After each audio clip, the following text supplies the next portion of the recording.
आप सुन रहे हैं जगत गुरु तत्वदर्शी संत रामपाल जी महाराज द्वारा लिखित पुस्तक धरती ऊपर स्वर्ग का पेज नंबर 1। सत साहेब सतगुरु स्वामी रामदेवानंद जी महाराज की जय। यह पुस्तिका मानव समाज के लिए वरदान से कम नहीं है। परमेश्वर कबीर जी की दया। धरती ऊपर स्वर्ग। जो जगत तथा भक्त भक्त मति इस पवित्र पुस्तिका को पढ़ेंगे सुनेंगे वे परमात्मा के कृपा पात्र बनेंगे। जो नहीं पढ़ेंगे सुनेंगे वे पाप के भागी होंगे। परंपराओं की झूठी शान के नीचे दबकर मरते रहेंगे।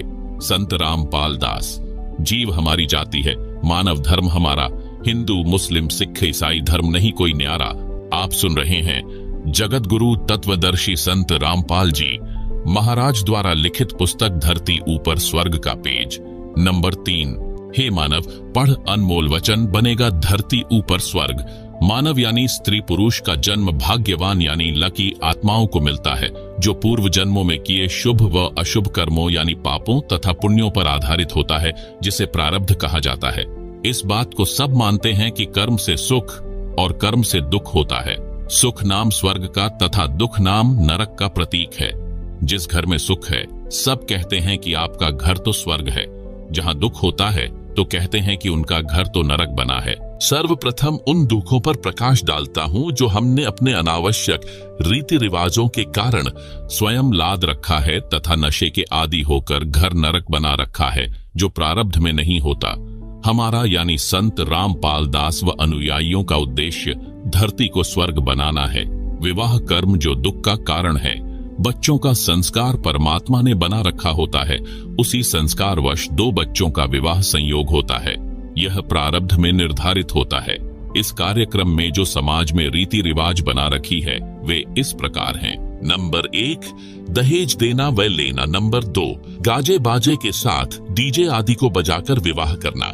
नंबर 3 शराब का तड़का नहीं लगा तो मजा किरकिरा। शराब पीकर जूते बाजना पूर्व निर्धारित होता है।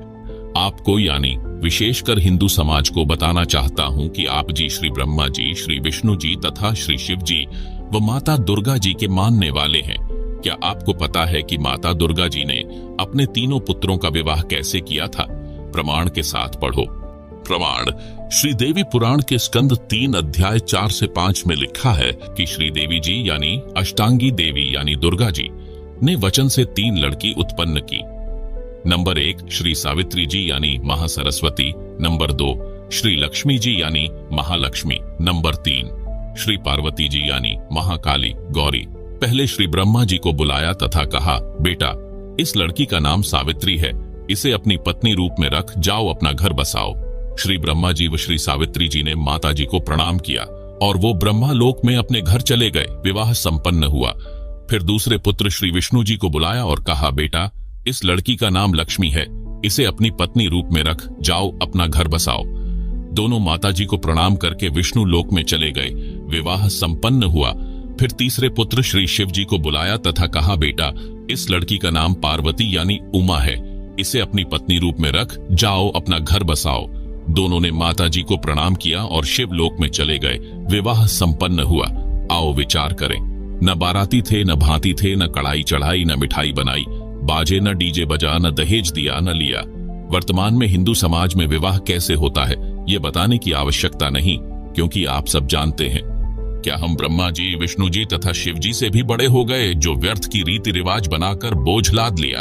आप सुन रहे हैं जगत गुरु तत्वदर्शी संत रामपाल जी महाराज द्वारा लिखित पुस्तक धरती ऊपर स्वर्ग का पेज नंबर 4। अध्यात्म की दृष्टि से देखें, इस संसार में एक क्षण का भरोसा नहीं, कब क्या घटना घट जाए। हम इस बात को मध्य नजर रखकर अपना जीवन जीते हैं तथा शास्त्रों के अनुसार धार्मिक व सामाजिक क्रिया करते हैं। धार्मिक शास्त्र परमात्मा का बनाया संविधान यानी कॉन्स्टिट्यूशन है। जो व्यक्ति संविधान का उल्लंघन करता है वह दंडित होता है। उसे न सुख प्राप्त होता है, न कार्य सिद्ध होते हैं, न उसका मोक्ष यानी गति होती है। प्रमाण गीता अध्याय 16 श्लोक 23 से 24 में है। श्लोक 23, हे अर्जुन, जो व्यक्ति शास्त्र विधि को त्याग कर अपनी मर्जी से मनमाना आचरण करता है उसको न सुख की प्राप्ति होती है, न सिद्धि प्राप्त होती है यानी जिससे कार्य सिद्ध होते हैं, तथा न उसको मोक्ष प्राप्त होता है। श्लोक 24, इससे तेरे लिए कर्तव्य यानी जो धार्मिक व सामाजिक कार्य करने योग्य हैं और अकर्तव्य यानी जो धार्मिक व सामाजिक कार्य नहीं करने योग्य हैं की व्यवस्था में शास्त्र ही प्रमाण है। इसलिए तू शास्त्रों में बताए कर्म कर। प्रमाण के लिए श्रीमद् भागवत गीता अध्याय 16 श्लोक 23 से 24 की फोटोकॉपी दी गई है, जिसे आप पुस्तक में देख सकते हैं। आप सुन रहे हैं जगत गुरु तत्वदर्शी संत रामपाल जी महाराज द्वारा लिखित पुस्तक धरती ऊपर स्वर्ग का पेज नंबर 5। अब देखें श्रीदेवी महापुराण यानी श्रीमद् देवी भागवत के स्कंध 3 अध्याय 4 से 5 की फोटोकॉपी, जिसे आप पुस्तक में देख सकते हैं, जिसमें तीनों देवताओं के विवाह करने वाला प्रकरण है। विवाह कर्म पर प्रकाश हम विवाह शास्त्रों के अनुसार करते हैं। भक्त परिवार लड़के व लड़की का रिश्ता देखते हैं, दोनों पक्ष सहमत हो जाते हैं। उसके पश्चात दोनों पक्ष निकट के आश्रम में जानकारी देते हैं, विवाह की तिथि पता करते हैं। उनको गुरुजी द्वारा तिथि निर्धारित की जाती है, कोई नक्षत्र या पतरा आदि का ढोंग करके नहीं।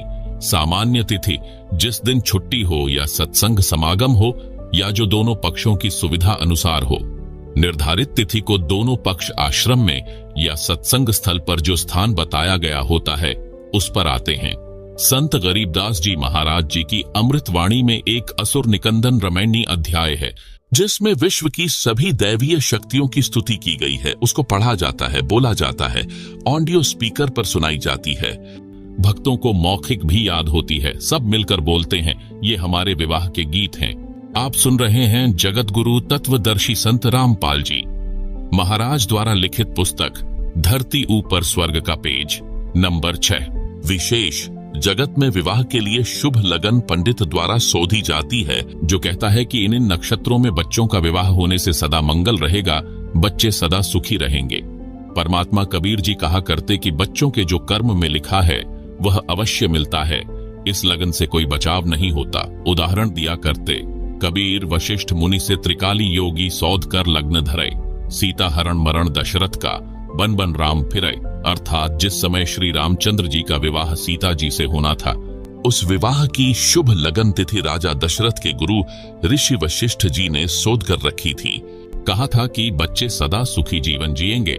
विवाह के तुरंत बाद कैसी दुर्गति परिवार की तथा दोनों पति पत्नी यानी श्री रामचंद्र जी व सीता जी की हुई। श्री रामचंद्र जी को 14 वर्ष का वनवास मिला। उस दुख में राजा दशरथ चौबारे पर चढ़कर श्री रामचंद्र यानी अपने प्रिय पुत्र को वन में जाते देख रहा था। पैर फिसल गया, जमीन पर गिरकर मर गया।